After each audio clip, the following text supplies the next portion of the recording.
Now, title of show has been around for several years now, but it was a never before seen process of getting a show from the first word to Broadway. What were your experiences? Marjorie mentioned that she's always loved title of show. Prior to this, what are your experiences with title of show?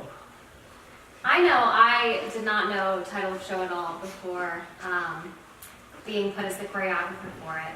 And reading it, reading about the characters that are just like all of us, young, creative theater artists, it was really fun to choreograph because it was just like pulling things that I've done in shows prior and putting it into the show and having fun with all of that. So I think the comedy that's written into it is quite subtle but hilarious when reading it. You just read it and you hear it in your head and you're just like, this is funny. And like you, some lines you're looking at and you're going, huh? And then you take a moment and think, you're like, oh, that's connected to this. Oh, that's funny. Yeah. I love that. And I have to say, this youthful group of actors here bring amazing comic skills, physical comedy, and they're embodying these characters. They're spectacular. So, you know, this is going to be a very exciting production for Trinidadians to come see it. You know, they better come down from Colorado Springs, from Santa Fe, from Denver. Man, this is hot. This is hot. They're going to have a fantastic show. Absolutely. You know, those are the words that keep coming to our minds in the office when we're putting together the marketing is, this is hot. And it's really hard to describe. What is it like for you as creative artists to build a show based on actors, writing a show based on, no, I have this written down. Building a show about actors, writing a show about actors, writing a show. Yeah.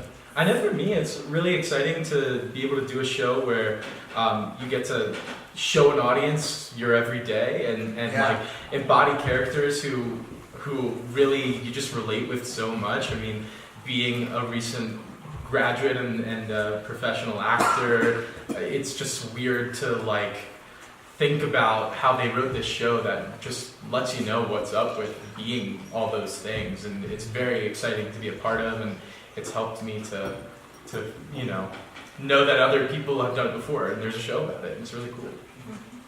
Yeah. It's nice to see that some of the struggles that they show, and they talk about some of the actresses in the show have had a little, you know, one has left her kind of the theater world in the sense that she's no longer auditioning, the other one's kind of stuck in these same roles. So it's nice to see that there's people who've made it to Broadway who still have struggles all along the way. Yeah. And it's just, you know, just a random occurrence that just happened to get them there.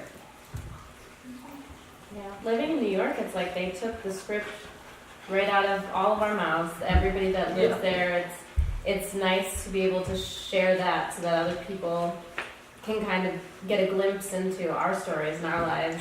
But they really did. They took the words right out of our mouths. Yeah, and they reference all these local places in New York, all this theater lore. And if you love musical theater, I mean, every title is just about mentioned in this play, invoked, everything.